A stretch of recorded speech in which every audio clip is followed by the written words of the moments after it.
Salam saudaraku yang dikasih Tuhan, di dalam kehidupan ini ada dua pilihan jalan. Jalan yang pertama adalah jalan lebar, jalan yang kedua adalah jalan yang sempit. Nah, jalan yang lebar ini ada banyak orang memilih dan melaluinya. Dan jalan ini dapat dikatakan juga jalan alternatif. Tidak ada banyak hambatan, tidak banyak tantangan, dan cepat sampai. Dan yang kedua adalah jalan yang sempit. Jalan yang sempit ini ada banyak tantangan, ada banyak hambatan, dan tidak banyak orang memilih dan melaluinya. Dan perlu ada kesabaran dan harus berjuang untuk melalui jalan tersebut sehingga sampai di tujuan dalam keadaan selamat. Nah, saudaraku yang dikasih Tuhan, di sisi lain ada orang yang ingin menikmati hidup yang enak dengan cara korupsi miliaran rupiah, triliunan. Dia tidak mau tahu apakah itu baik atau tidak. Dia tidak mau tahu apakah itu dosa atau tidak. Bagi dia, itu merupakan sesuatu yang menyenangkan, happy, bisa menikmati hidup. Nah, firman Tuhan berkata di dalam Matius 7 ayat 13-14, "Masuklah melalui pintu yang sesak itu, karena lebarlah pintu dan luaslah jalan yang menuju kepada kebinasaan, dan banyak orang yang melaluinya." Ayat 14, "Karena sesaklah pintu dan sempitlah jalan yang menuju kepada kehidupan, dan sedikit orang yang mendapatinya." Yang dimaksud Yesus pintu yang sesak ini adalah dirinya sendiri. Saudaraku yang dikasih Tuhan, pintu yang sesak Yesus tidak pernah mengarahkan, tidak pernah memberikan kita petunjuk untuk memilih pintu yang lebar. Ya. Karena pintu yang lebar itu menuju jalan kebinasaan, sebagaimana kita melihat di dalam Amsal 12 ayat 28. Di jalan kebenaran terdapat hidup, tetapi jalan kemurtatan menuju maut. Setiap orang yang memilih pintu yang lebar, maka pada akhirnya ia akan mengalami masalah. Karena segala sesuatu yang kita dapatkan dari dunia ini tidak ada yang utuh, tidak ada yang kekal, tidak ada yang abadi. Semuanya akan lenyap. Di dunia ini hanyalah sementara dan semuanya akan binasa. Seperti yang Yesus katakan, pintu yang lebar itu menuju kepada kebinasaan dan banyak orang yang melaluinya. Nah, saudaraku yang dikasih Tuhan, mengapa Yesus menyuruh kita untuk memilih pintu yang sesak? Mengapa Yesus menyuruh kita untuk memilih dan mengikuti Dia?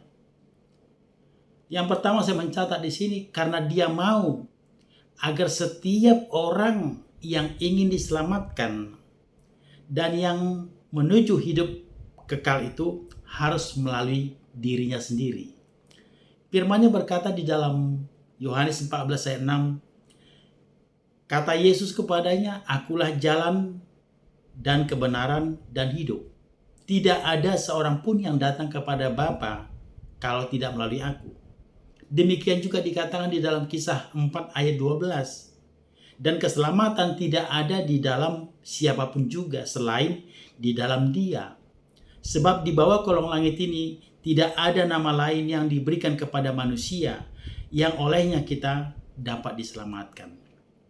Saudaraku yang dikasih Tuhan, percaya atau tidak, itu kembali kepada diri saudara. Tetapi apa yang tertulis dalam Alkitab dan yang saya yakini harus tetap saya sampaikan. Sebagai orang percaya yang memilih dan melalui pintu yang sesak itu, yang mau ikut Yesus, yang pertama dia harus memiliki komitmen, kepatuhan mutlak.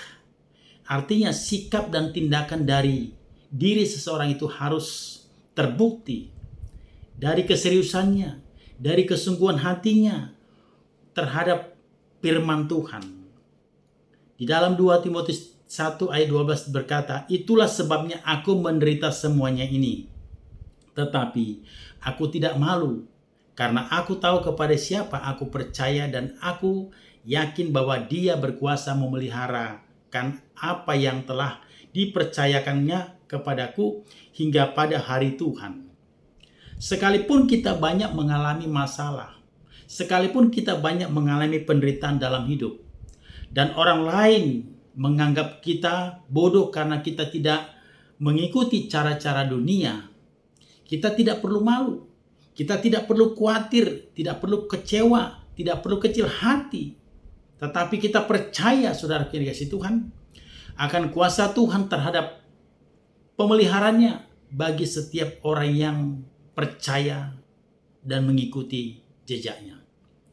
Sebagai orang percaya yang memilih pintu yang sesak dan yang mau mengikut Yesus, yang kedua saya mencatat di sini, dia harus berpegang teguh kepada janji Allah.